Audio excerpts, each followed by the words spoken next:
The K-Tali scouting vessel, the Serendipity, skimmed the fringes of the Zidonian Nebula, its iridescent hull shimmering as it navigated through the swirling cosmic dust. Captain Kelthara, a seasoned explorer with scales that shifted between hues of turquoise and lavender, scanned the sensor readings with growing concern.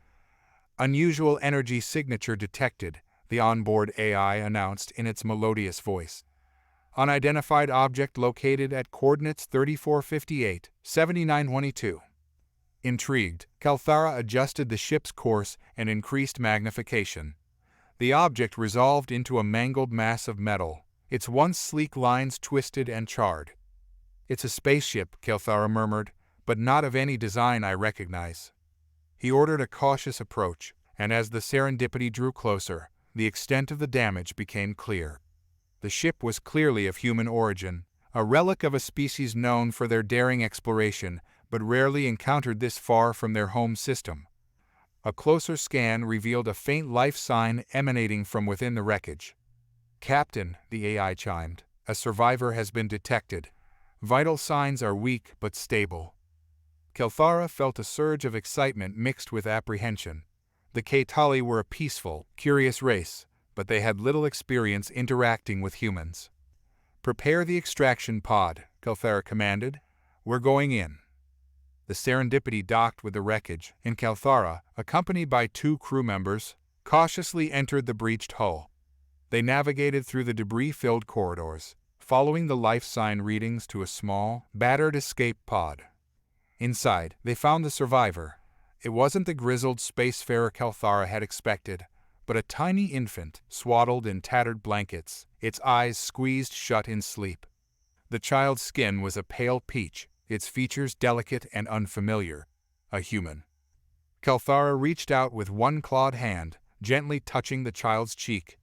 The infant stirred, its eyes fluttering open to reveal wide, startled orbs the color of the nebula they'd just traversed. A soft coo escaped its lips, and Kelthara felt an unexpected warmth spread through his chest. "By the stars," he whispered, "what do we do now?"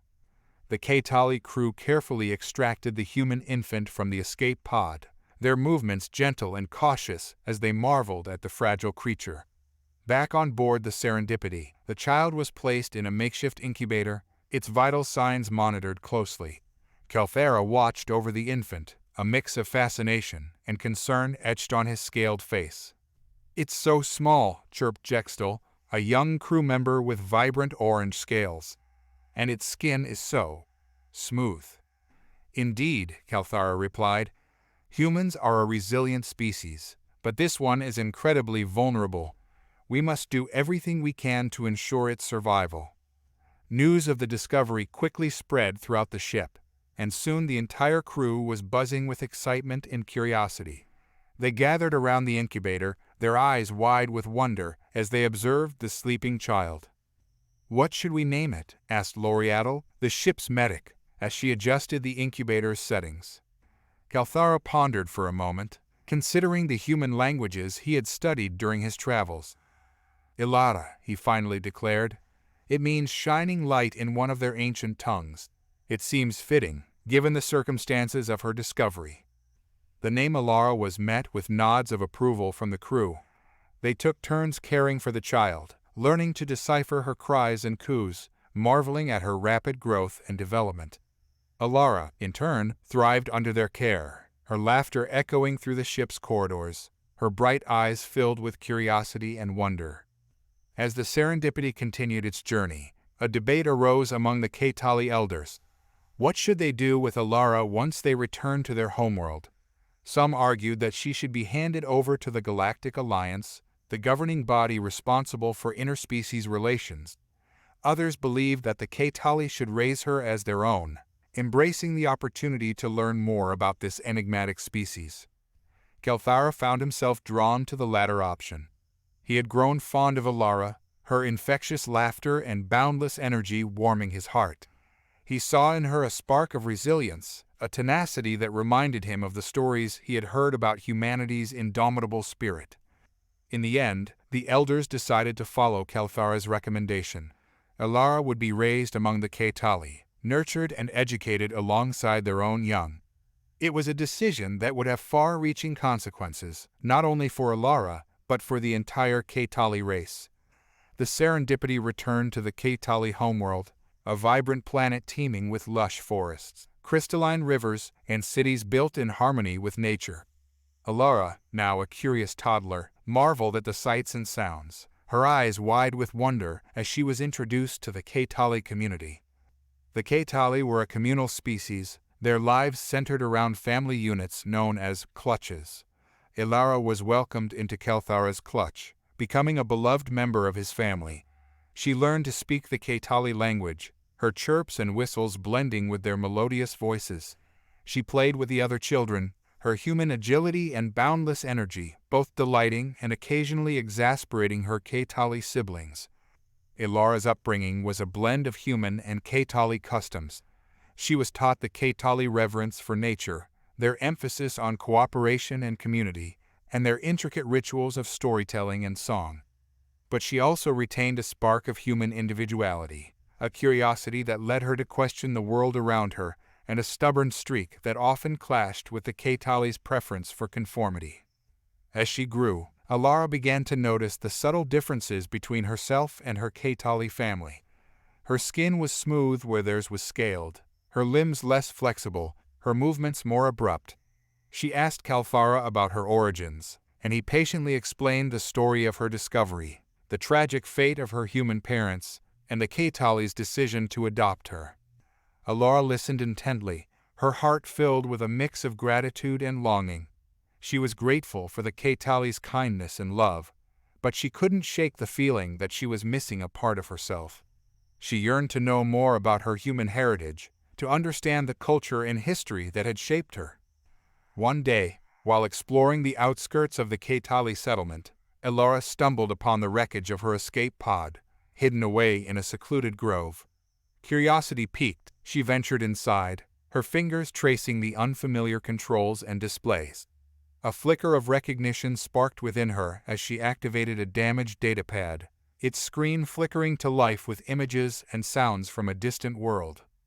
Elara spent hours poring over the fragmented data, piecing together snippets of information about Earth, its people, and their history. She learned about their struggles and triumphs, their art and technology, their capacity for both great kindness and terrible cruelty. And as she delved deeper into her human past, a sense of identity and purpose began to take root within her. Elara's discovery of her human heritage was a turning point. The fragmented data logs revealed a history of resilience, ingenuity, and a relentless pursuit of freedom. Tales of human explorers venturing into the unknown, of scientists unraveling the secrets of the universe, and of ordinary people standing up against tyranny ignited a fire within her. She began to see the Ketali's peaceful, communal lifestyle in a new light. It was admirable, certainly, but was it enough to protect them from the encroaching influence of the Galactic Empire?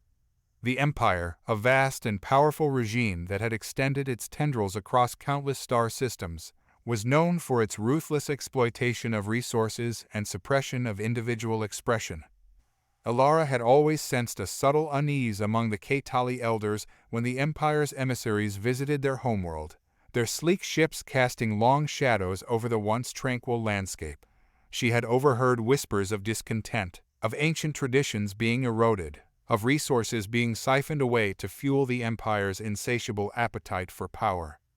Now, armed with the knowledge of her human ancestors, Elara began to see the cracks in the facade of the Empire's benevolence. She recognized the signs of oppression, the subtle manipulations, the gradual erosion of cultural identity, and she knew, deep in her heart, that the Ketali's idyllic way of life was under threat. Elara confided in her closest Ketali friend, Tavanara, a bright and inquisitive young woman with scales the color of sunset. Tavanara listened intently as Elara shared her concerns, her own eyes widening with a mix of disbelief and growing alarm. Together, they began to delve deeper into the history of the Empire, uncovering a pattern of exploitation and manipulation that stretched back centuries. They spoke in hushed tones with other Ketali, their whispers spreading like wildfire through the community. At first, their warnings were met with skepticism. The Ketali had always been a trusting people, their faith in the Empire's promises unwavering. But as Elara and Tavanara presented their evidence, their voices gaining strength and conviction, doubts began to take root. The seeds of rebellion were sown, nurtured by Elara's unwavering belief in the human spirit's capacity for resistance. It was a spark that would soon ignite a fire that would sweep across the Kaitali homeworld and beyond, challenging the very foundations of the Galactic Empire. Elara's revelations sent ripples through the Kaitali community. Some, like Tavanara, were quick to embrace the alarming truth, their scales flushing with indignation at the thought of their beloved home being exploited. Others, particularly the elders, were more hesitant, their faith in the Empire's benevolent facade proving difficult to shake. Yet, even the most skeptical couldn't deny the mounting evidence. Imperial taxes had become increasingly burdensome, stripping the Kaitali of their resources and leaving their once thriving economy in tatters. Ancient rituals and traditions were being suppressed, replaced with imperial customs and propaganda. Even the Kaitali language, with its rich tapestry of sounds and nuances, was slowly being diluted by the Empire's standardized lexicon. Elara, fueled by her human heritage and the stories of defiance she had unearthed, became the voice of the growing discontent. She organized secret gatherings in the depths of the forest, where she shared tales of human heroes who had risen against tyranny. She spoke of Gandhi's nonviolent resistance, of Martin Luther King Jr.'s unwavering pursuit of equality, and of the countless anonymous individuals who had fought for freedom throughout history. Her words resonated with the Kaitali, who had always valued peace and harmony, but now found themselves facing a threat to their very existence. Elara's stories awakened a dormant spirit within them, a spark of defiance that had been suppressed for generations. One evening, as the Kaitali gathered under the light of the three moons, Elara stood before them, her voice ringing with conviction.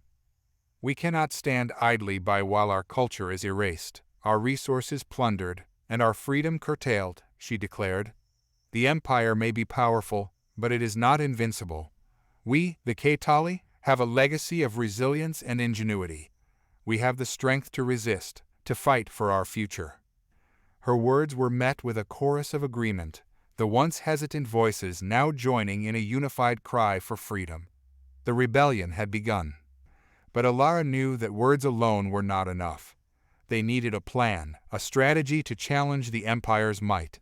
Drawing upon her human knowledge of history and warfare, she began to formulate a series of audacious tactics, designed to exploit the Empire's weaknesses and turn their own weapons against them.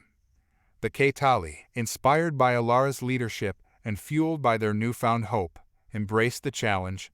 They formed secret cells, trained in the art of sabotage and guerrilla warfare, and prepared to strike back against their oppressors. The fate of their homeworld, their culture, and their very existence hung in the balance. Elara and Tavanara worked tirelessly, their days blurring into a flurry of clandestine meetings, coded messages, and the steady recruitment of new members to their cause. They sought out those who shared their discontent, those who had witnessed the Empire's injustices firsthand and yearned for a return to the Kaitali's peaceful traditions. One such recruit was Kulzik, a grizzled veteran of the Kaitali's former planetary defense force. He had been relegated to a ceremonial role after the Empire's arrival, his combat skills deemed obsolete in the face of their advanced technology. But Kulzik still possessed a keen tactical mind and an unwavering loyalty to his people. Another key figure was Nuriel, a young Kaitali with a talent for technology and a rebellious spirit. He had grown disillusioned with the Empire's stifling regulations and longed for the freedom to explore his own creative pursuits. His knowledge of imperial systems and communication networks proved invaluable to the nascent rebellion. Together, they formed a diverse and unlikely group, united by their shared desire for freedom. They met in hidden enclaves, their discussions punctuated by the chirps and clicks of the Kaitali language. Elara shared her knowledge of human history, drawing parallels between the Kaitali's struggle and the countless rebellions that had ignited across the cosmos. Kulzik, with his military expertise, helped them devise strategies that played to the Kaitali's strengths, utilizing their deep knowledge of their homeworld's terrain and their natural agility. Nuriel, with his technological prowess, worked tirelessly to develop communication devices that could bypass Imperial surveillance, allowing the rebels to coordinate their actions in secrecy. Their first targets were small and symbolic, disrupting Imperial supply lines, sabotaging communication relays, and spreading messages of dissent through coded transmissions. These acts, though minor in the grand scheme of things, served to boost the rebels' morale and sow seeds of doubt among the Imperial ranks. Word of the Ketali resistance spread to neighboring systems, carried by the whispers of traders and travelers. Soon, Elara and her companions began receiving messages of support from other oppressed species, their own hopes for liberation rekindled by the Ketali's defiance. The Empire, initially dismissive of the Ketali's actions, began to take notice. They dispatched additional troops to the homeworld, increased surveillance, and launched propaganda campaigns aimed at discrediting the rebels. But the more the Empire tightened its grip, the more determined the Ketali became. The spark of rebellion had ignited a fire that would not be easily extinguished. The growing Ketali resistance did not go unnoticed by the Empire. Governor Vrakstak, a hulking reptilian with eyes like molten gold, watched the reports of sabotage and dissent with mounting irritation. He had been assigned to this backwater world, expecting an easy posting, a chance to amass wealth and prestige before climbing the ranks of the Empire's hierarchy. Instead, he found himself facing a rebellion, led by a human child no less. Vrakstak scoffed at the notion. Humans were a primitive species, barely a blip on the Empire's radar. Their homeworld had been conquered centuries ago, their once proud civilization reduced to a mere footnote in the annals of galactic history. How could a single human, raised among the docile Ketali, pose a threat to the might of the Empire? Yet, the reports continued to pile up, each one detailing a new act of defiance, a clever evasion of Imperial patrols, a daring raid on an outpost. Vrakstak's advisors, a motley crew of sycophants and yes-men, offered a variety of explanations, ranging from disgruntled workers to outside agitators. But none of them could explain the uncanny effectiveness of the Ketali rebels, their ability to anticipate the Empire's moves and strike where they were most vulnerable. Frustrated and humiliated, Vrakstak decided to take matters into his own hands. He ordered a series of punitive raids on Ketali settlements, hoping to intimidate the population into submission. But the raids only served to fuel the flames of rebellion, turning peaceful farmers and artisans into hardened fighters. One fateful day, an Imperial patrol stumbled upon a hidden rebel encampment. A fierce skirmish ensued, and the rebels, outnumbered and outgunned, were forced to retreat. However, they managed to inflict significant casualties on the Imperial forces, including the capture of a high-ranking officer. The captured officer, a young lieutenant named Kavar, was brought before Elara and her companions. He was a Ketali, his scales marked with the tattoos of the Empire's elite guard. His eyes were filled with fear and shame, but also a flicker of defiance. Elara, ever the strategist, saw an opportunity. She offered Kavar a choice: join the rebellion and fight for his people's freedom, or face the consequences of his loyalty to the Empire. Kavar, torn between his duty and his conscience, hesitated. But as he listened to Elara's impassioned words, as he heard the stories of the Empire's cruelty and the Ketali's suffering, his resolve began to crumble. In a moment of clarity, Kavar made his decision. He renounced his allegiance to the Empire and pledged his loyalty to the rebellion. His defection was a major coup for the Ketali, a symbol of hope that even those indoctrinated by the Empire could be redeemed. Lieutenant Kavar's defection was a turning point for the rebellion. His knowledge of Imperial tactics, troop movements, and supply lines proved invaluable. With his help, Elara and her comrades devised a daring plan to strike a major blow against the Empire. Their target was the Obsidian Citadel, a heavily fortified Imperial stronghold located on a plateau overlooking the Ketali capital city. The citadel housed a significant portion of the Empire's military forces on the planet, along with a vast repository of resources plundered from the Ketali. Elara's plan was audacious, even reckless. It involved a multi-pronged attack, utilizing a combination of diversionary tactics, sabotage, and a surprise assault through a hidden network of caves known only to the Ketali. Nuriel, the tech-savvy rebel, played a crucial role. He infiltrated the Citadel's communication network, planting false information and sowing confusion among the Imperial ranks. Meanwhile, Kolzik led a small team of Ketali warriors in a series of hit-and-run attacks on Imperial patrols, drawing their attention away from the Citadel. Under cover of darkness, Elara and a select group of rebels, including Tavanara and Kavar, made their way through the labyrinthine caves. They emerged behind the Citadel's walls, their weapons drawn, their hearts pounding with a mix of fear and determination. The attack was swift and brutal. The rebels, fueled by years of pent-up anger and the desire for freedom, fought with a ferocity that surprised even themselves. They overwhelmed the unsuspecting Imperial guards, their sleek energy weapons cutting through the enemy ranks like a scythe through wheat. Elara, wielding a Ketali blade forged from the heart of a fallen star, led the charge, her movements a blur of speed and grace. She dispatched Imperial soldiers with a skill that belied her human origins, her strikes precise and deadly. Tavanara, nimble and agile, used her natural camouflage to infiltrate the Citadel's control room, where she disabled the security systems and opened the gates for the main rebel force.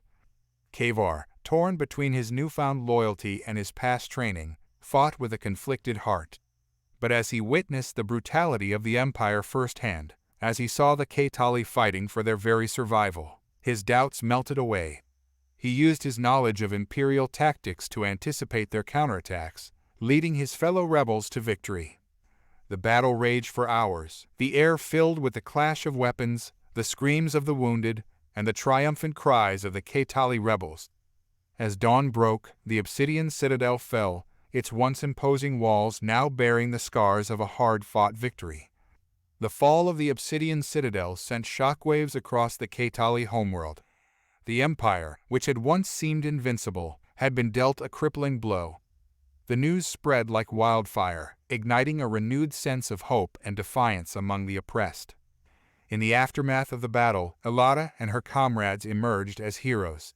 The Ketali celebrated their victory with songs and dances, their voices echoing through the forest and canyons. They hailed Elara as their liberator, their savior, the one who had shown them the path to freedom. Elara, however, remained grounded. She knew that the battle for the Obsidian Citadel was just the beginning. The Empire would not give up easily, and there were still many challenges ahead. She urged the Ketali to remain vigilant, to continue their resistance, and to build a new society based on the principles of justice, equality, and respect for all beings. With the Citadel under their control, the rebels gained access to a wealth of resources, including weapons, technology, and intelligence. They used this newfound advantage to further their cause, launching a series of coordinated attacks on Imperial installations across the planet. Their victories inspired other species to join the rebellion. Representatives from neighboring star systems arrived on the Ketali homeworld, their ships bearing the symbols of their respective cultures. They pledged their allegiance to Elara and her cause, their voices adding to the growing chorus of dissent against the Empire.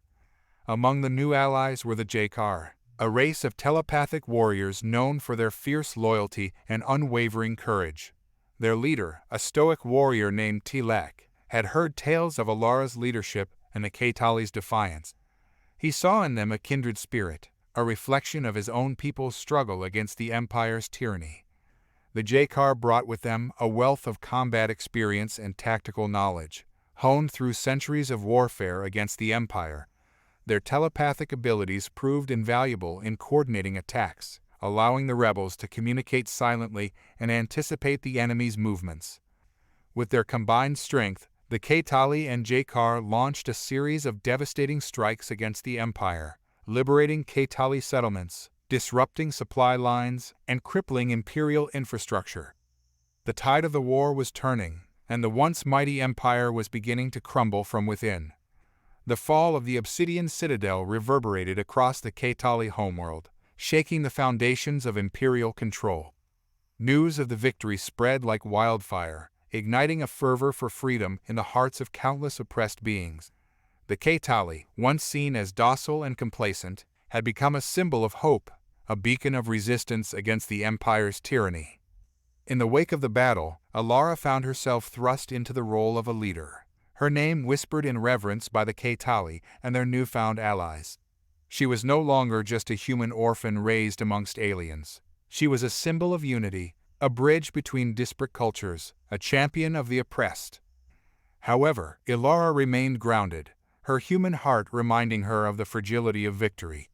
She knew that the fall of the Citadel was but a single step on a long and arduous path. The Empire, wounded but not defeated, would retaliate with renewed ferocity.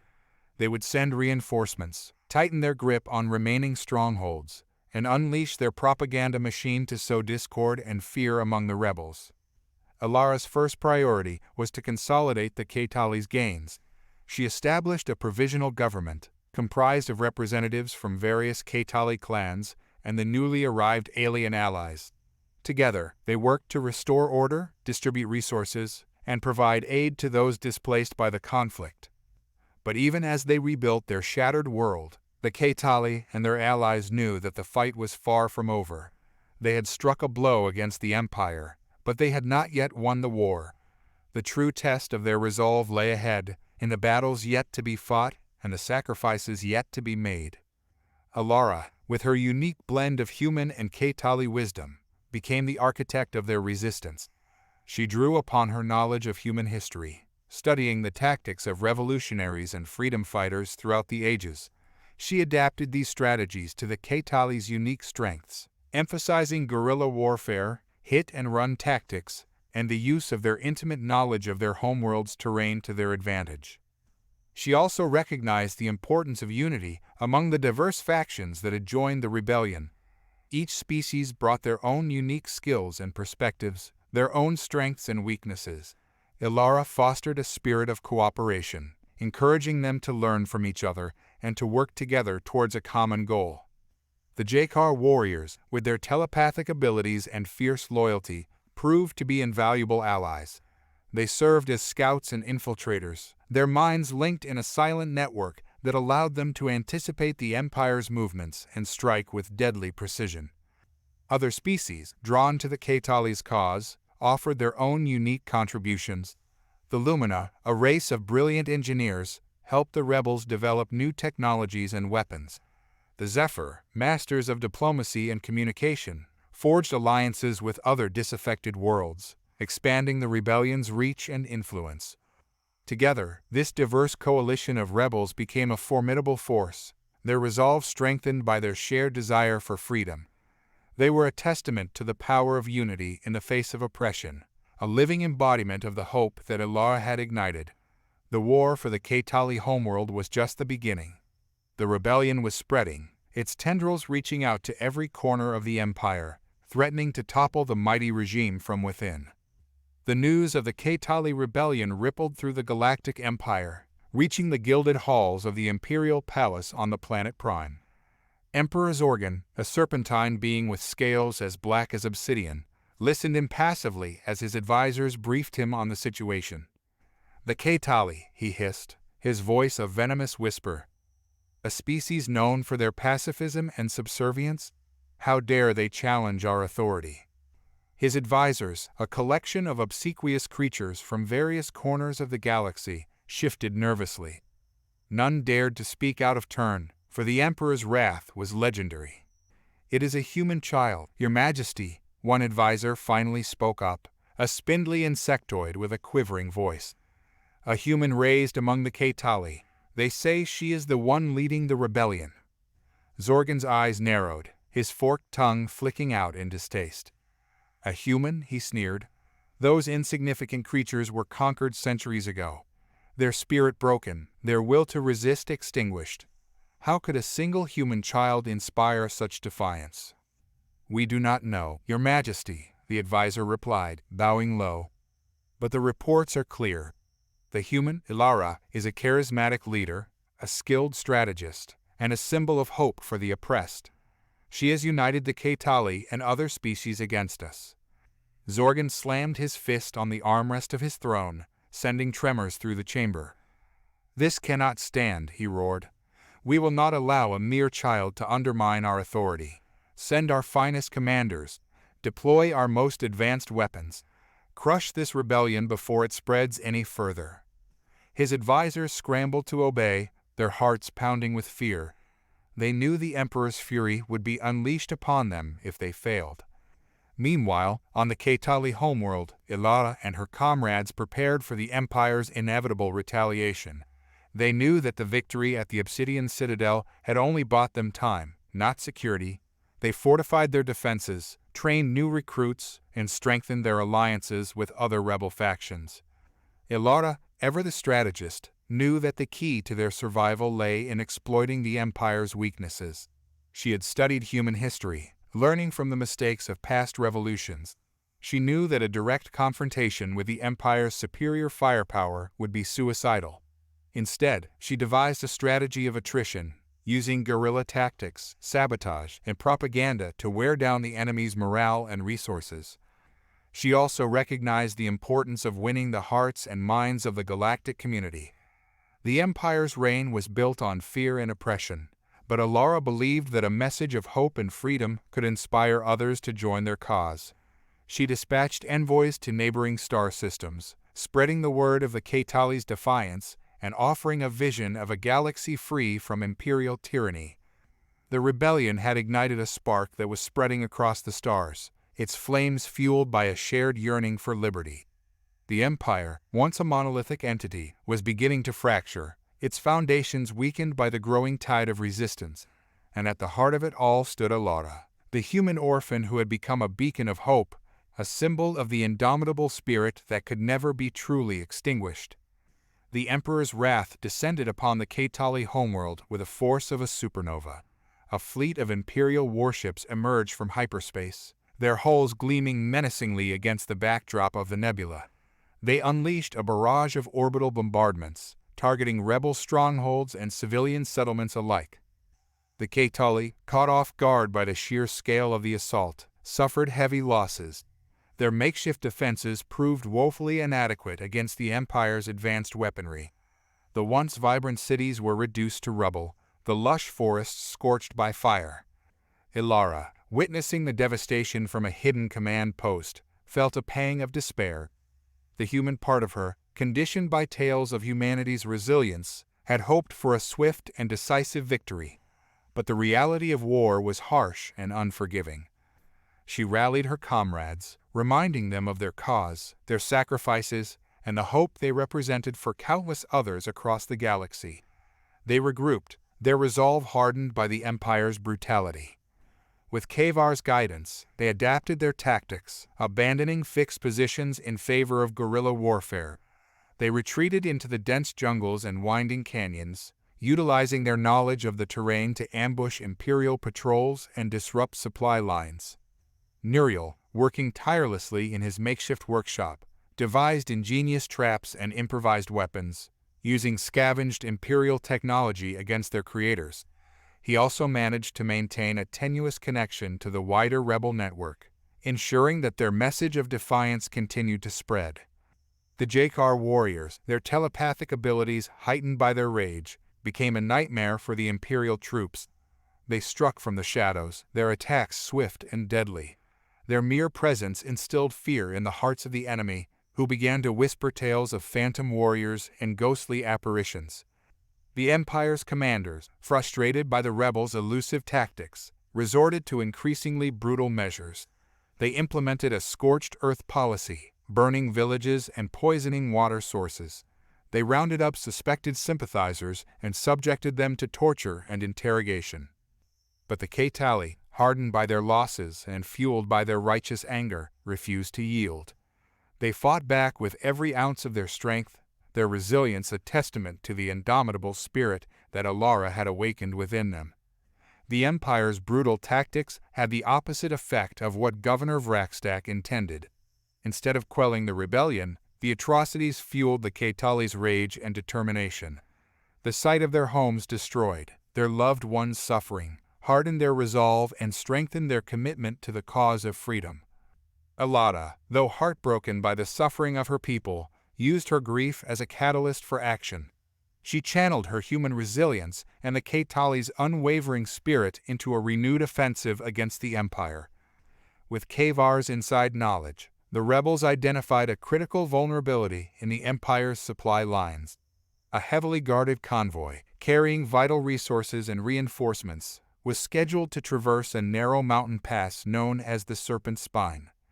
Elara devised a daring plan. Using Nuriel's modified Imperial tech, they created a series of false distress signals, luring the convoy into a carefully prepared trap.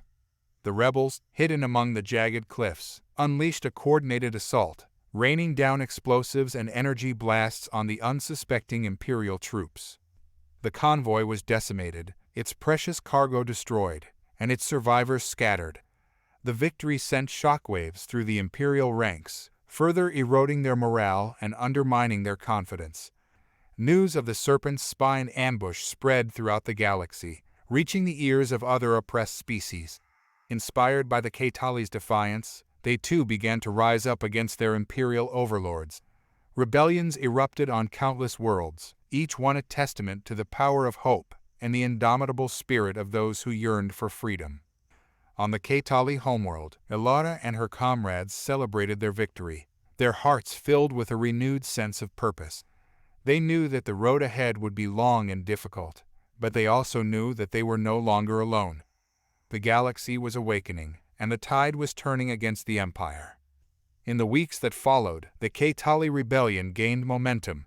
They liberated more settlements, established secure supply lines, and forged alliances with neighboring star systems. Their ranks swelled with new recruits, each one eager to contribute to the fight for freedom. Elara, now a seasoned leader, continued to inspire and guide her followers. She taught them the importance of compassion, even in the face of brutality, and the necessity of unity in the face of adversity. She reminded them that their fight was not just for the Ketali, but for all beings who longed to break free from the chains of oppression. As the rebellion grew, so too did Elara's legend. She became known as the Starlight Child, a beacon of hope in a galaxy shrouded in darkness. Her name was whispered in hushed tones in the back alleys of imperial cities, a symbol of defiance and a promise of a better future. The Empire, reeling from its losses and facing a growing tide of rebellion, realized that it had underestimated the Ketali and their human leader. They had dismissed Elara as a mere child, a curiosity, a minor inconvenience. But she had proven to be a formidable adversary, a force of nature that threatened to shatter their carefully constructed empire. The Emperor, enraged by the string of rebel victories and the growing unrest within his empire, dispatched Admiral Thrax, a seasoned military commander known for his ruthlessness and strategic brilliance. Thrax arrived on the Ketali homeworld with a massive fleet, determined to crush the rebellion once and for all. Thrax was a formidable adversary. He had a reputation for being a master tactician, able to outmaneuver and outsmart his opponents. He was also known for his brutal methods, his willingness to sacrifice countless lives in pursuit of victory. Elara and her comrades knew that they were facing their greatest challenge yet. They had no illusions about the Empire's power or Thrax's reputation, but they also knew that they could not back down. The fate of their homeworld, their freedom, and their very existence depended on their ability to resist. Elara gathered her advisors, a diverse group of Ketali, Jakar, Lumina, and Zephyr. They studied holographic maps, analyzed intelligence reports, and debated strategies late into the night. Kavar, his knowledge of Imperial tactics proving invaluable, warned them of Thrax's penchant for surprise attacks and flanking maneuvers. The Jakar warriors, their minds linked in a telepathic network, sensed a palpable darkness emanating from Thrax, a thirst for bloodshed that chilled them to their core. Elara listened intently to her advisors, her human mind processing the information with a speed and clarity that surprised even herself. She drew upon her knowledge of human history, recalling tales of underdog armies that had overcome seemingly insurmountable odds. She formulated a plan, a daring gamble that would require every ounce of the rebels' cunning, courage, and resilience. It was a plan that would exploit Thrax's arrogance and his unwavering belief in the Empire's superiority. The plan involved a series of feints and distractions, designed to lure Thrax's forces into a carefully prepared trap. The rebels would then strike from multiple angles, using their knowledge of the terrain and their unconventional tactics to sow chaos and confusion. The key to the plan's success lay in a secret weapon, a technological marvel developed by the Lumina engineers. It was a device capable of disrupting the Empire's communication network, isolating their forces and rendering their advanced weaponry useless. Elara knew that the stakes were high. Failure would mean the end of the rebellion, the enslavement of the Ketali, and the triumph of tyranny. But she also knew that victory was possible if they could execute their plan flawlessly and exploit the Empire's weaknesses. With a deep breath, Elara addressed her comrades, her voice ringing with determination. "This is our moment," she declared. "The Empire seeks to crush our spirit, to extinguish our hope. But we will not be broken. We will fight for our freedom, for our future, and for the countless others who yearn to be free. We will show the Empire that even the smallest spark can ignite a fire that will consume their darkness." Thrax's fleet descended upon the Ketali homeworld with a vengeance, their imposing warships casting long shadows over the beleaguered planet. The admiral, confident in his superior firepower and tactical acumen, unleashed a relentless bombardment, targeting rebel strongholds and strategic locations. Elara watched the devastation unfold from her hidden command center, a network of interconnected caves deep beneath the planet's surface. Her heart ached for her people, for the innocent lives lost in the Empire's merciless onslaught. But she knew that despair would only lead to defeat. She steeled herself, drawing strength from the unwavering resolve of her comrades. "It's time," she said, her voice calm and resolute. "Initiate Phase 1. Muriel, his fingers dancing across a holographic console, activated the Lumina device. A surge of energy rippled through the atmosphere, disrupting the Empire's communication network. The warships, suddenly cut off from their command center, were thrown into disarray.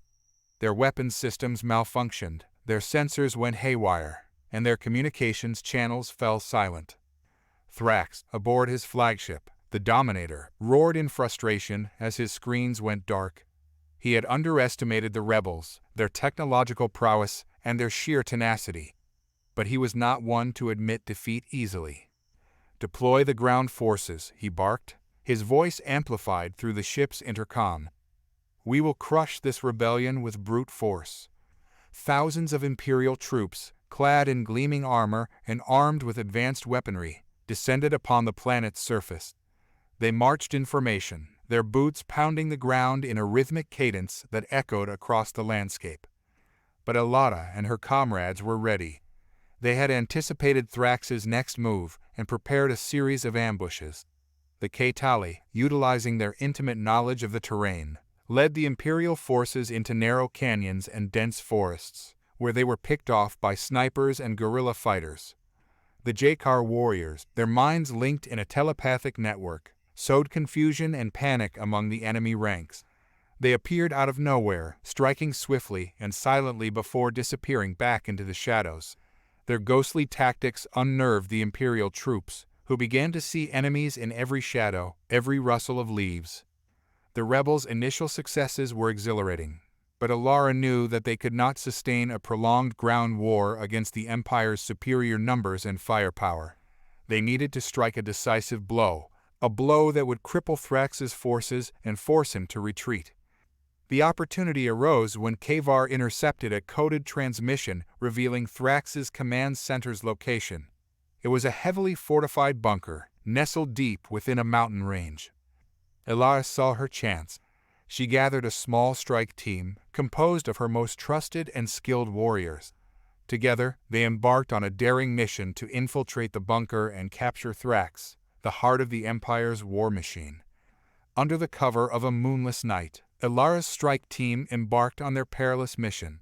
They moved swiftly through the dense undergrowth, their footsteps muffled by the soft, damp earth. The air was thick with the scent of decaying vegetation and the faint chirping of nocturnal insects. Kavar led the way, his keen eyes scanning the terrain for any sign of Imperial patrols. He moved with a silent grace, his training as an elite Imperial Guard serving him well in this new role as a rebel infiltrator. Behind him, Tavanara followed, her natural camouflage blending seamlessly with the surrounding foliage. Her senses were heightened, her antennae twitching as she listened for the slightest sound. Elara walked in the middle, her human form a stark contrast to her Ketali companions.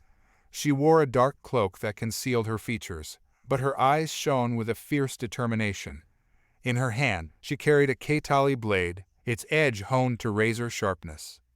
The final member of the team was Jarek, a Jakar warrior whose telepathic abilities were second to none. He walked at the rear, his mind scanning the surrounding area for any trace of danger. His presence was a comforting one, his mental link with the others providing a constant stream of reassurance and support. As they approached the mountain range where Thrax's command center was located, the terrain grew steeper and more treacherous. They scaled rocky cliffs, navigated narrow ledges, and crossed rushing streams. The air grew thinner, and the temperature dropped, but the rebels pressed on, their determination unwavering. After hours of arduous climbing, they reached a hidden entrance, a narrow crevice barely visible in the moonlight. Kavar, who had studied the bunker's schematics, led them through a series of tunnels and chambers, their path illuminated only by the faint glow of their bioluminescent equipment. The bunker was a labyrinth of corridors, security checkpoints, and reinforced blast doors. But thanks to Nuriel's intel, they were able to bypass the security systems and reach the central command chamber undetected. Inside, Thrax sat at a holographic console, his reptilian eyes fixated on a tactical display. He was barking orders to his subordinates, his voice booming through the chamber. Elara and her team exchanged a silent glance. This was their moment. With a synchronized movement, they drew their weapons and charged into the room. Startled by the sudden intrusion, Thrax wheeled around in his command chair, his reptilian eyes widening in surprise. For a moment, he saw only shadows, the figures of the intruders obscured by the dim light of the bunker's control panels. But as his eyes adjusted, he recognized Elara, the human girl he had dismissed as a mere child. A surge of anger coursed through him, mixed with a grudging admiration for her audacity. He rose to his feet, his imposing figure casting a long shadow across the floor. "So, the Starlight Child has come to face me," he sneered, his voice dripping with venom. "I underestimated you, human, but your little rebellion ends here." Elara met his gaze without flinching, her grip tightening on the Ketali blade. "Your reign of terror ends here, Thrax," she retorted, her voice echoing through the chamber. "You have brought nothing but suffering and oppression to the Ketali and countless other species. Today, you will answer for your crimes." Thrax let out a guttural laugh. "You think you can defeat me, child? You and your ragtag band of rebels. You are outnumbered, outgunned, and outmatched. Surrender now, and I may show you mercy." Elara shook her head, a defiant smile playing on her lips. "We do not fight for mercy, Thrax. We fight for freedom, and we will not rest until your empire is reduced to ashes." With a swift motion, she lunged forward, her blade flashing in the dim light. Thrax, caught off guard by her speed, barely managed to deflect her blow. The two figures clashed, their weapons sparking and clanging as they engaged in a deadly dance. Elara's movements were a blur of motion, her human agility and Ketali training blending seamlessly. She darted around Thrax, her blade a constant threat, forcing him to backpedal and defend. Thrax, though larger and stronger, was hampered by his bulky armor and his reliance on brute force. Meanwhile, the rest of the strike team engaged the Imperial Guards. Kavar, his knowledge of their tactics proving invaluable, led the charge, his energy blast finding their mark with deadly accuracy. Tavanara, a ghost in the shadows, disarmed and incapacitated her opponents with lightning-fast strikes. Jarek, his telepathic powers amplified by the urgency of the situation, sowed chaos and confusion among the enemy ranks, his mental probes revealing their weaknesses and fears. The battle raged throughout the command center, the air filled with the sounds of clashing weapons, anguished cries, and the acrid smell of ozone. But despite their valiant efforts, the rebels were outnumbered and outgunned. Slowly but surely, they were being pushed back, their ranks thinning with each passing moment.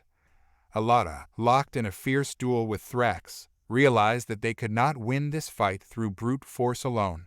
She needed a different strategy, a way to turn the tide in their favor. And then, in a flash of inspiration, she knew what she had to do. With a sudden twist, Elara broke away from Thrax, her movements a blur of speed and agility. She leaped onto a nearby console, her fingers flying across the controls. The lights in the command center flickered, then died, plunging the room into darkness. Thrax, momentarily disoriented, cursed loudly. "Coward," he roared. "Face me in the light." But Elara had a different plan. As the Imperial guards fumbled in the darkness, their vision impaired, she activated a series of hidden traps that Nuriel had installed during their infiltration. Energy fields crackled to life, disorienting and incapacitating the guards. Smoke bombs exploded, filling the air with a choking haze. The Ketali and Jakar warriors, their night vision superior to the humans, seized the opportunity. They moved through the chaos like phantoms, their weapons striking with deadly precision. The tide of the battle began to turn, the rebels gaining the upper hand. Meanwhile, Elara continued to manipulate the bunker's systems. She rerouted power, disabled security protocols, and activated emergency overrides. The command center, once a bastion of Imperial control, was now a playground for her technological ingenuity. Thrax, enraged by the rebels' audacity, stumbled through the darkness, his senses dulled by the smoke and the disorienting energy fields. He lunged at Elara, his claws outstretched, but she was always one step ahead, her human agility and Ketali reflexes allowing her to evade his attacks. Kavar and Tavanara joined the fray, their combined attacks overwhelming Thrax. Kavar, using his knowledge of Imperial combat techniques, landed a series of blows that weakened the Admiral's defenses. Tavanara, her strikes swift and precise, targeted his vulnerable points, exploiting the gaps in his armor. Thrax, wounded and disoriented, roared in frustration. He tried to summon reinforcements, but his communications were still jammed. He attempted to activate the bunker's self-destruct sequence, but Elara had already disabled it. Finally, realizing that the battle was lost, Thrax made a desperate bid for escape. He lunged towards a hidden passage, hoping to slip away into the labyrinthine tunnels beneath the bunker. But Elara was waiting for him. As he reached the passage, she activated another one of Nuriel's traps, a force field that slammed shut, trapping Thrax in its invisible grip. The Admiral thrashed and roared, his claws scraping futilely against the energy barrier. But he was powerless to escape. Elara stood before him, her blade held high. "Your reign of terror is over, Thrax," she declared. "You will answer for your crimes against the Ketali and all the other species you have oppressed." Elara lowered her blade, a tremor of uncertainty flickering in her eyes. Despite the adrenaline coursing through her veins, she hesitated. The human part of her, raised on stories of justice and redemption, recoiled from the thought of taking a life, even that of a ruthless oppressor. "This is not the way of the Ketali," Tavanara whispered, her voice barely audible over Thrax's ragged breathing. "We do not kill in cold blood." Elara nodded, her grip on the blade loosening slightly. "But he has caused so much suffering," she said, her voice thick with emotion. "He deserves to be punished for his crimes." "Justice does not always mean vengeance," Kavar interjected, his voice surprisingly calm. "The Empire must be held accountable, but we cannot stoop to their level of brutality. We must show them that there is a better way." Elara looked at her companions, their faces etched with a mixture of anger, sadness, and hope. She saw in their eyes a reflection of her own conflicted feelings. They were warriors, yes, but they were also Ketali, a people who valued compassion and forgiveness. After a moment of silence, Elara made her decision. She sheathed her blade and turned to Thrax. "You are defeated, Admiral," she said, her voice firm but devoid of malice. "Your reign of terror is over. You will be taken prisoner and brought to justice for your crimes." Thrax, still struggling against the force field, spat at her feet. "You are a fool, child," he hissed. "The Empire will not fall so easily. There are others who will take my place, who will crush your rebellion and enslave your people." Elara met his gaze with unwavering resolve. "Perhaps," she said, "but we will be ready for them. We have learned from your mistakes, Thrax. We have seen the darkness of your empire, and we will not allow it to consume us. We will fight for our freedom, no matter the cost." With that, she turned and signaled to her comrades. They gathered around Thrax, their weapons trained on him, as Nuriel deactivated the force field. The Admiral, realizing the futility of resistance, allowed himself to be taken prisoner. As they led him away, Elara couldn't help but feel a sense of sadness. Thrax, for all his cruelty, was a victim of the Empire's twisted ideology, a cog in a machine designed to exploit and oppress. But she also knew that his capture was a significant victory, a symbol of the rebellion's growing strength and determination. News of Thrax's capture spread throughout the galaxy, inspiring countless others to rise up against the Empire. The Ketali and their allies had proven that even the most powerful regime could be challenged, that hope could bloom even in the darkest of times. The battle for the Ketali homeworld was far from over, but Elara and her comrades had taken a crucial step towards their ultimate goal, a galaxy free from the tyranny of the Empire. They had shown the universe that even a small group of rebels, united by a common cause and led by a young human orphan, could change the course of history. Thrax's capture was a major propaganda victory for the rebellion. The news spread across the galaxy, broadcast on pirate frequencies and whispered in hushed tones in the back alleys of Imperial-controlled worlds. It was a symbol of hope for the oppressed, a sign that the Empire was not invincible. Elara, now revered as a hero by the Ketali and their allies, used her newfound fame to rally support for the rebellion. She gave speeches broadcast across the stars, her words filled with passion and conviction. She spoke of the Ketali's struggle for freedom, of the Empire's atrocities, and of the need for unity among all those who yearned for a better future. Her message resonated with countless beings across the galaxy. Inspired by her leadership and the Ketali's defiance, new rebellions erupted on countless worlds. Disaffected citizens, weary of the Empire's tyranny, rose up in arms, their voices joining the growing chorus of dissent. The Empire, facing a multi-pronged threat to its power, scrambled to contain the spreading rebellion.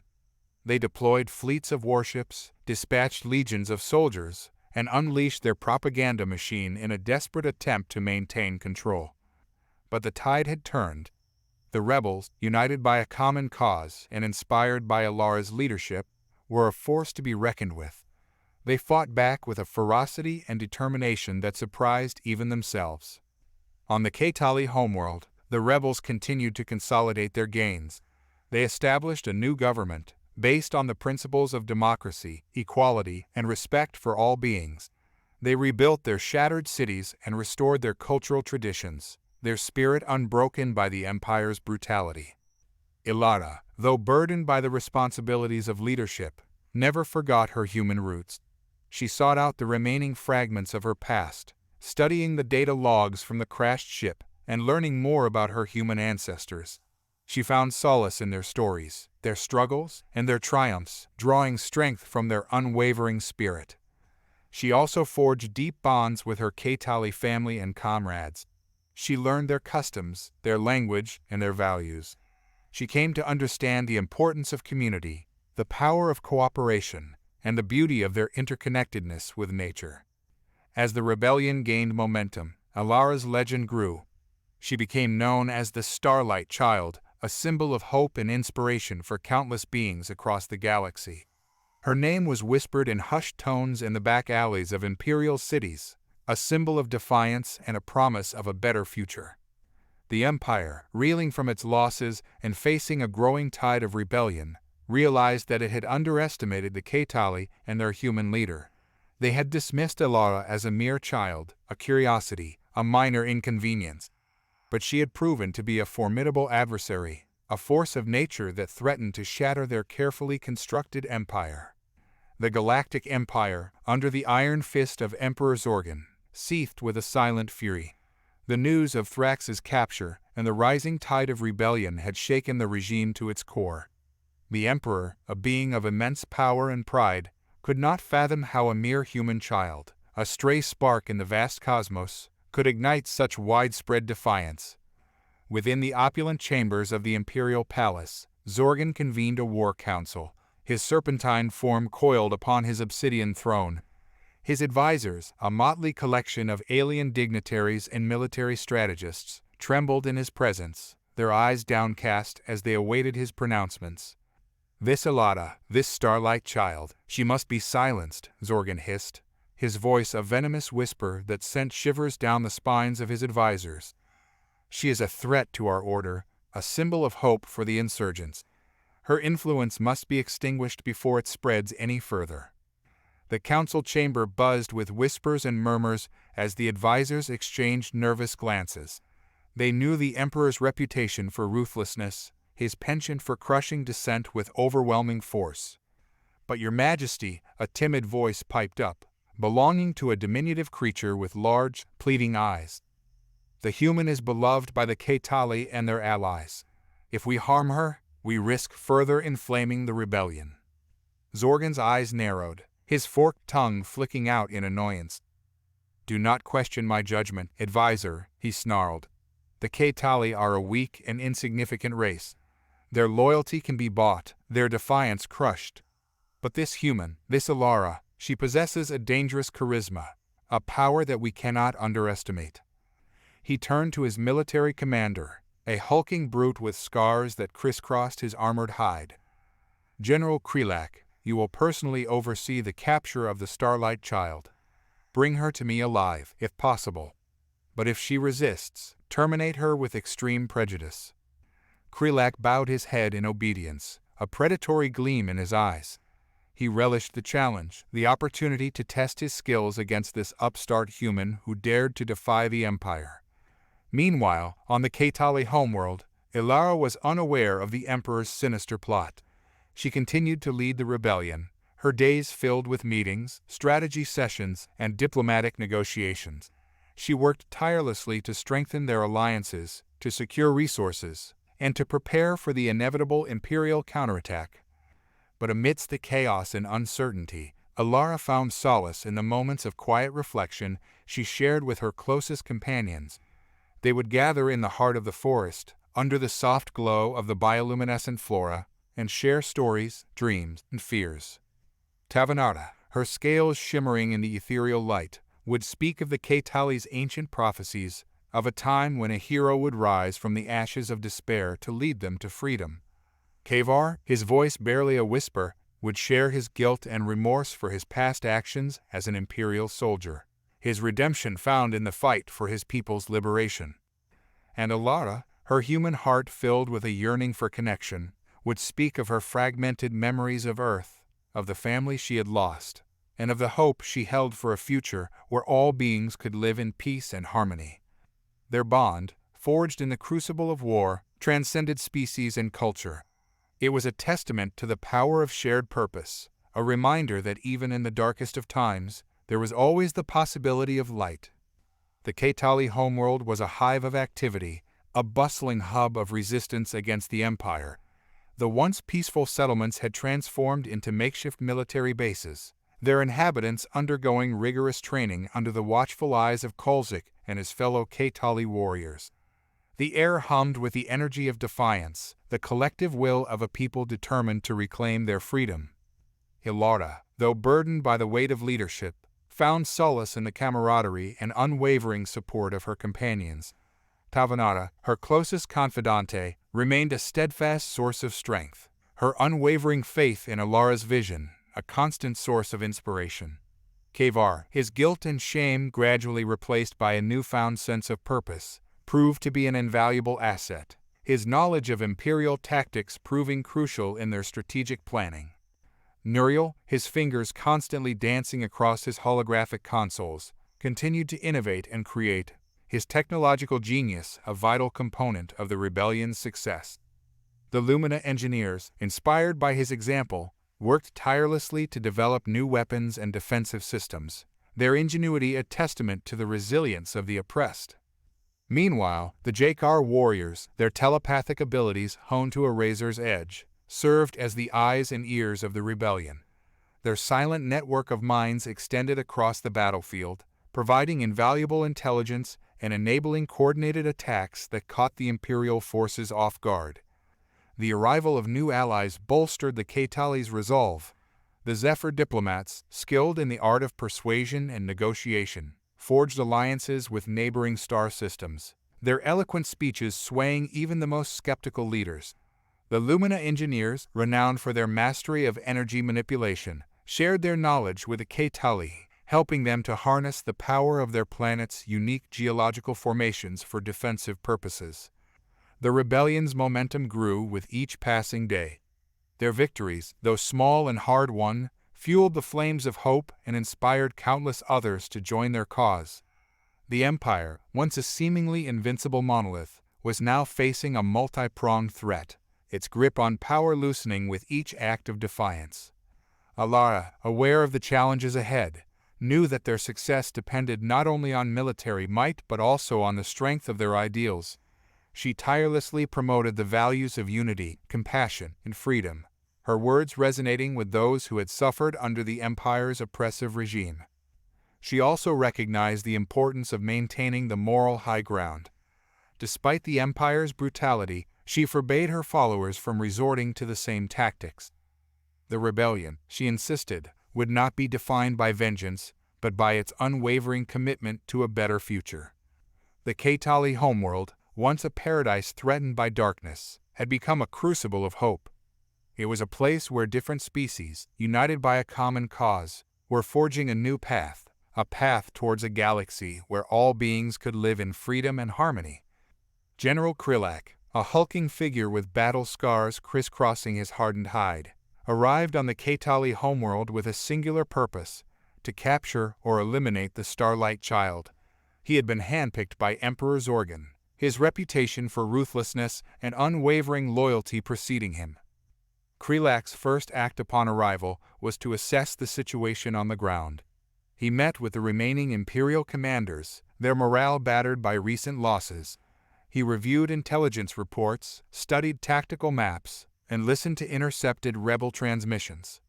The more he learned about Elara, the more intrigued he became. She was not the naive child he had expected, but a cunning and resourceful leader, a master strategist who had consistently outmaneuvered his predecessors. He recognized a spark of brilliance in her, a tactical mind that rivaled his own.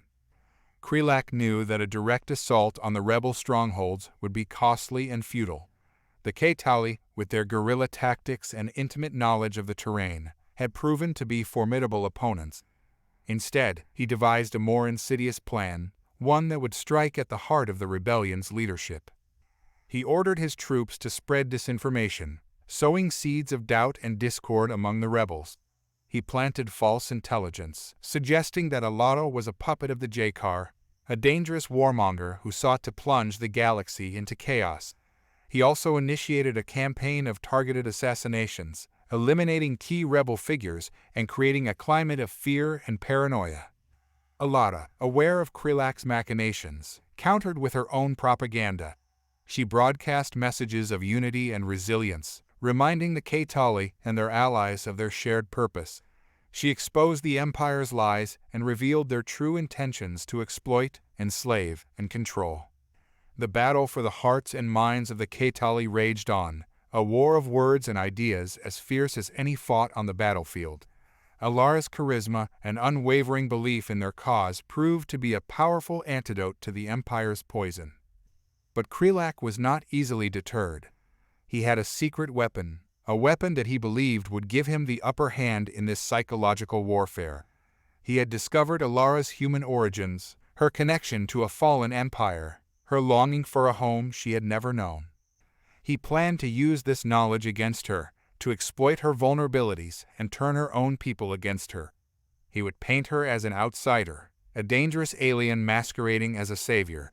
He would sow doubt in the minds of the Ketali, questioning their loyalty to a human leader. Krillak's plan was a gamble, a risky maneuver that could backfire spectacularly. But he was a gambler at heart, a warrior who thrived on the thrill of the unknown. and he was confident that, in the end, his cunning would prevail over Elara's idealism. Krillak's insidious plan began to unfold with a series of carefully orchestrated leaks and rumors. Whispers spread through the Ketali community, casting doubt on Elara's true intentions. Some questioned her loyalty, wondering if her human heritage made her more aligned with the fallen empire than with their own people. Others pointed to her unconventional tactics, her willingness to collaborate with other species, as signs of a dangerous ambition. They feared that Elara, once hailed as a liberator, was becoming a tyrant in her own right. Elara, sensing the growing unease among her people, knew she had to address the rumors head-on. She called a meeting of the rebel council, her heart heavy with the knowledge that some of her closest allies might be harboring doubts. She stood before them, her human features etched with a mixture of sadness and determination. "I have heard the whispers," she began, her voice barely above a whisper. "I have heard the doubts, the accusation, the fear." She paused, her eyes scanning the faces of her comrades. "I will not deny my human heritage," she continued. "It is a part of who I am, a part of my story, but it does not define me. I was raised among you, the Ketali. I learned your language, your customs, your values. I have fought for your freedom, shed blood for your cause. I am one of you." Her words hung in the air, the silence broken only by the soft chirping of the ventilation system. The council members exchanged glances, their expressions a mixture of uncertainty and hope. Tavanara, her loyalty to Elara unwavering, spoke first. "We have seen your courage, your wisdom, your compassion," she said, her voice ringing with conviction. "We have witnessed your leadership, your strategic brilliance, your unwavering commitment to our cause. You are our starlight child, our beacon of hope. We will not be swayed by the Empire's lies." Her words were met with a chorus of agreement, the council members reaffirming their faith in Elara. But even as they pledged their support, a lingering unease remained. The seeds of doubt had been sown, and it would take more than words to fully dispel them. Elara knew that she had to act decisively. She had to prove, not just with words, but with deeds, that her loyalty lay with the Ketali, that her human heritage was not a weakness, but a strength. With the help of her advisors, she devised a plan to expose Krillak's machinations and rally the Ketali behind her once more. It was a risky plan, one that could potentially backfire and further undermine her authority. But Elara was a gambler at heart, a leader willing to take risks in pursuit of a greater good. The fate of the rebellion, and the future of the Ketali, hung in the balance. Elara's plan was audacious, a bold gambit that would either solidify her position as the leader of the rebellion or expose her as a fraud. She knew the risks, the potential for catastrophic failure, but she also knew that inaction was not an option. The Empire's disinformation campaign was slowly eroding the trust and unity that had been the foundation of their resistance. With the help of Nuriel and his team of Lumina engineers, Elara devised a way to turn the Empire's own technology against them. They intercepted and decoded Imperial transmissions, uncovering Krillak's secret communications with his agents within the Ketali community. These transmissions revealed the extent of Krillak's manipulation, his attempts to sow discord and distrust among the Ketali. They also provided Elara with a valuable piece of information: the location of a secret Imperial facility where Krillak was planning to stage a false flag operation, a devastating attack that he would blame on the rebels, further fueling the anti-human sentiment. Elara saw this as an opportunity. She decided to preempt Krillak's plan, to expose his deception and rally the Ketali behind her once more. She gathered a small strike team, composed of her most trusted companions, Tavanara, Kavar, Jarek, and a handful of elite Ketali warriors. Their mission was to infiltrate the Imperial facility, gather evidence of Krillak's treachery, and broadcast it to the entire Ketali homeworld. It was a dangerous mission, fraught with risk, but Elara was confident in her team's abilities. Under cover of darkness, the strike team approached the facility, a sprawling complex nestled in a remote valley. Nuriel, using his technological expertise, disabled the security systems and opened a path for the team to enter. Inside, They moved silently through the labyrinthine corridors, their movements guided by Jarek's telepathic senses. They bypassed patrols, evaded surveillance cameras, and reached the facility's central control room undetected. There, they found a trove of incriminating evidence: data logs detailing Krylak's plans, holographic recordings of his meetings with his agents, and even a prototype weapon designed to mimic the Ketali's energy signatures, a clear indication of his intention to stage a false flag attack. With the evidence in hand, Elara transmitted it to the Ketali's communication network, broadcasting it across the planet.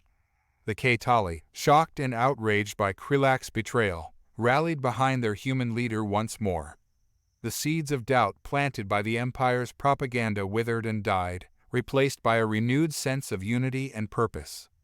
Krylak's plan backfired spectacularly. The Ketali, far from turning against Elara, rallied around her with renewed fervor. The exposed deception only solidified her position as their leader and strengthened their resolve to resist the Empire. The broadcast of Krylak's machinations sent shockwaves throughout the Ketali community and beyond. Other rebel factions, who had been wavering in their support, now saw the true face of the Empire's cruelty and deception. They flocked to the Ketali banner, their ranks swelling with each passing day.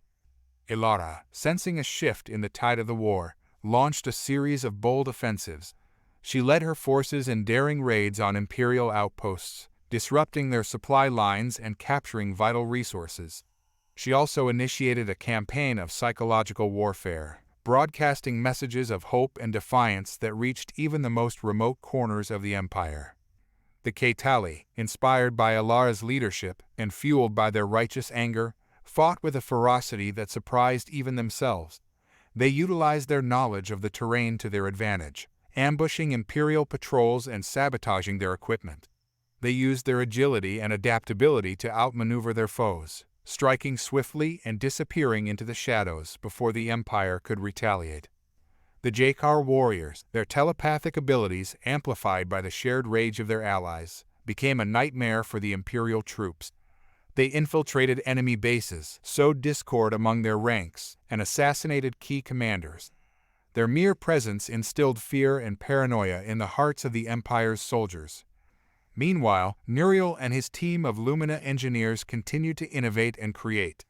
They developed new weapons and defenses, using scavenged Imperial technology to turn the enemy's own tools against them. They also established a secure communication network, allowing the rebels to coordinate their actions across vast distances. The Empire, facing a rebellion that was growing bolder and more organized by the day, found itself on the defensive.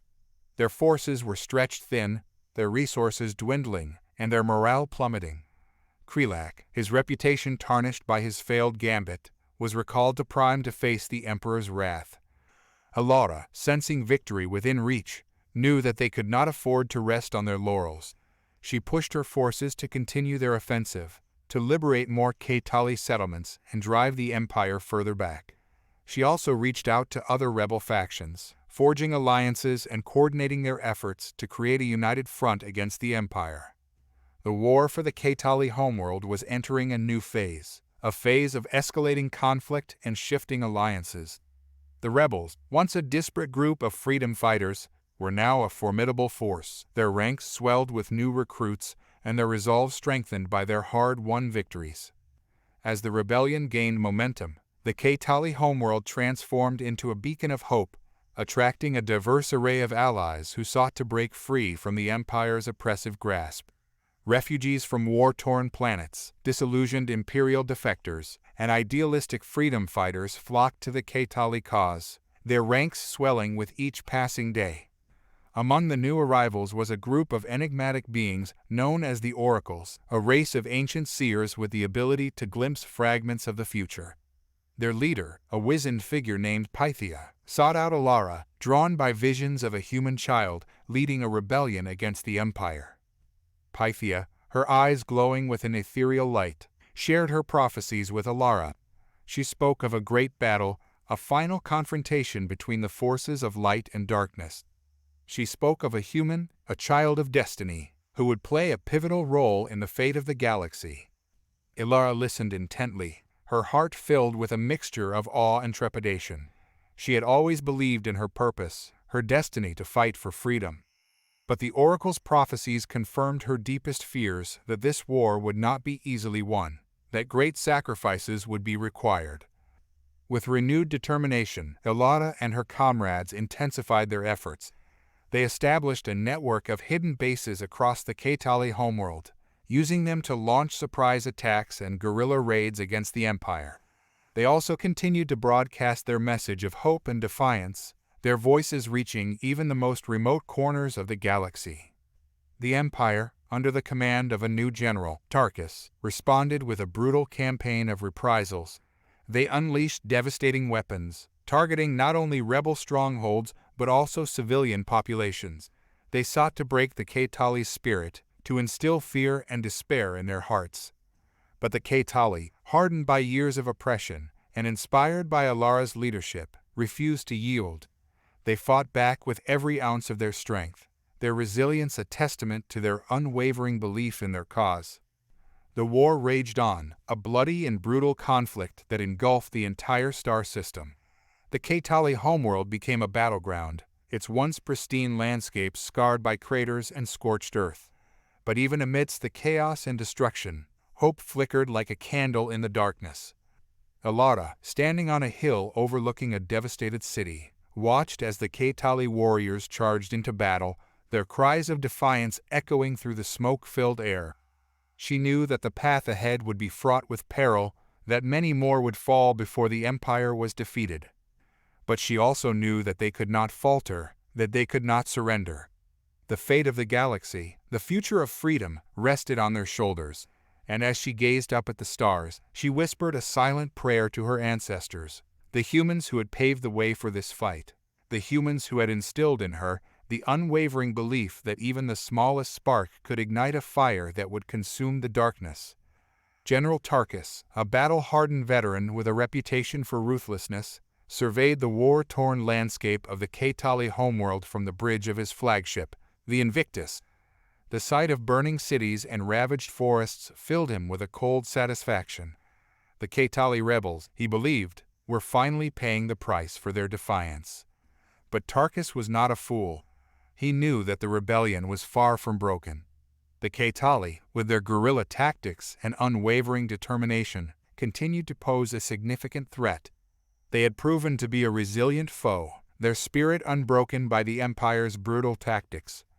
Tarkus had studied the reports of Elara's leadership, her strategic brilliance, and her ability to inspire loyalty and courage in her followers.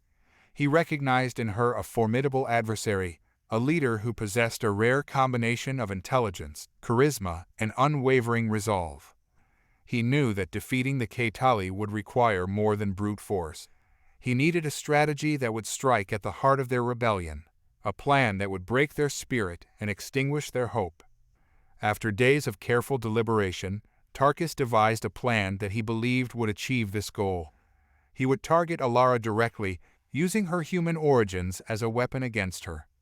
He ordered his propaganda machine into overdrive, spreading rumors and disinformation throughout the Ketali community.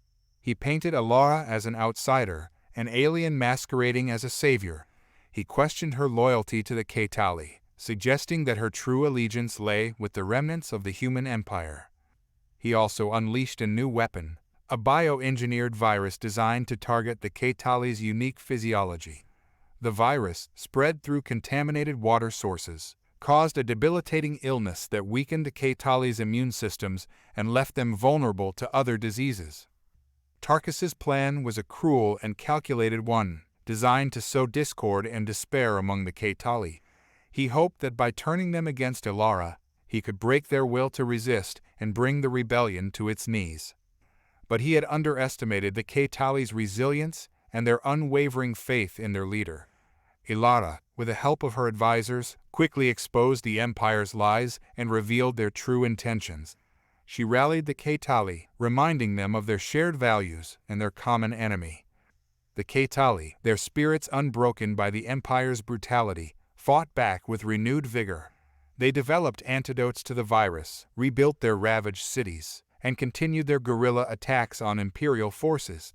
They refused to be broken, their determination a testament to the enduring power of hope and the indomitable spirit of the oppressed. News of the Empire's biological attack reached Elara as she oversaw a training exercise in a hidden rebel camp deep within the forest. The news, delivered by a distraught Kaitali runner, sent a chill through her heart.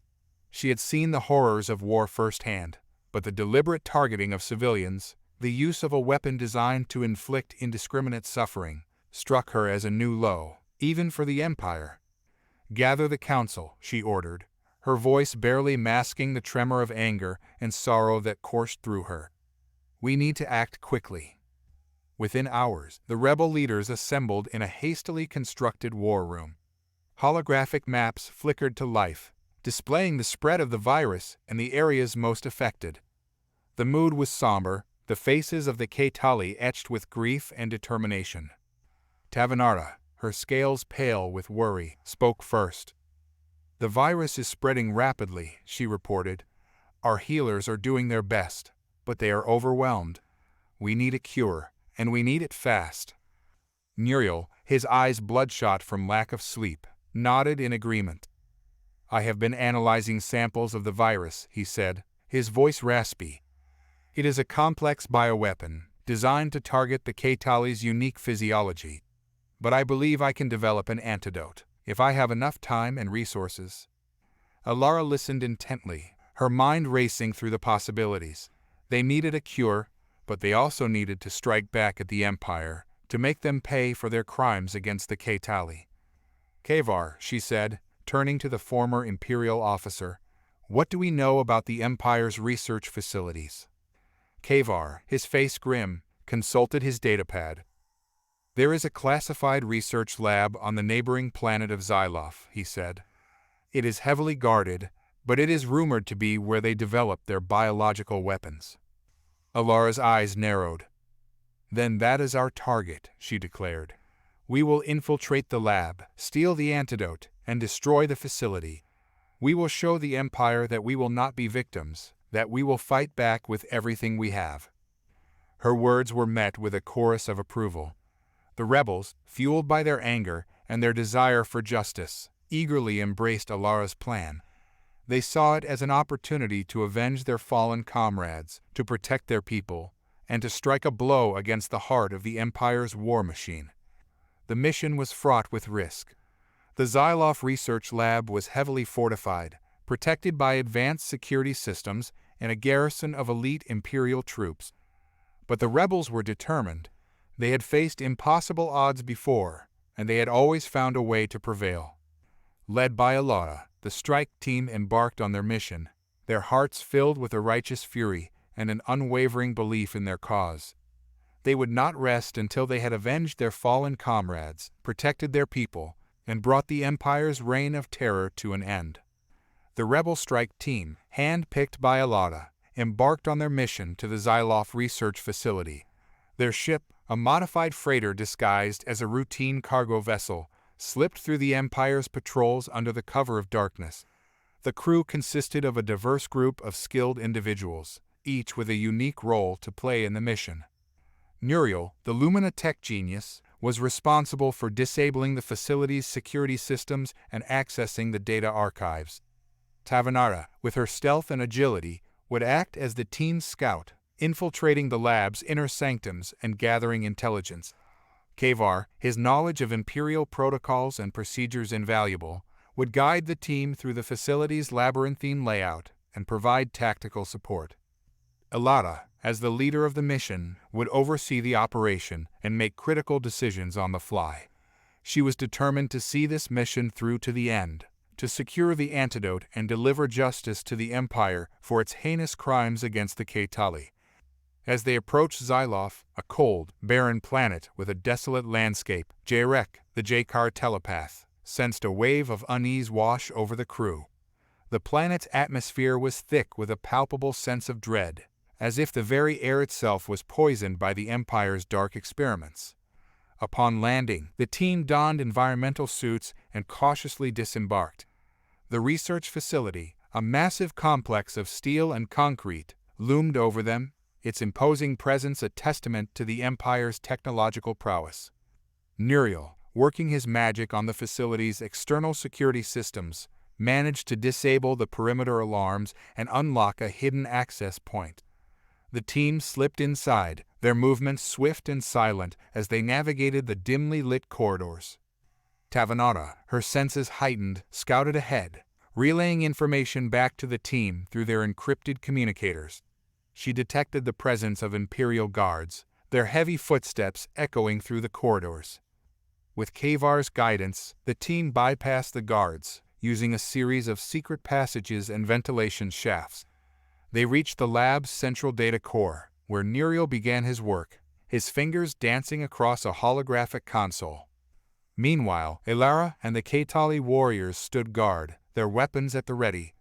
They knew that their time was limited, that the Empire would soon discover their intrusion and send reinforcements. As Nuriel worked, the tension in the room grew thicker with each passing moment. The rebels could hear the distant sounds of alarms blaring, the heavy thud of boots on metal, and the frantic shouts of Imperial officers. Suddenly, the door to the control room burst open, and a squad of Imperial guards stormed in, their weapons trained on the rebels. Elara, her heart pounding in her chest, raised her blade, ready to fight for their lives. The air crackled with tension as the Imperial guards, clad in gleaming white armor, surrounded Elara and her strike team. Their blasters hummed with a menacing energy, their fingers poised on the triggers. "Surrender, rebels!" boomed a gruff voice from the back of the room. A towering figure emerged from the shadows, his face concealed beneath a helmet that resembled a snarling beast. He was Commander Draxus, the head of the facility's security detail, and he was not a man to be trifled with. Elara, her heart pounding in her chest, raised her chin defiantly. "We will not surrender," she declared, her voice ringing with a steely resolve.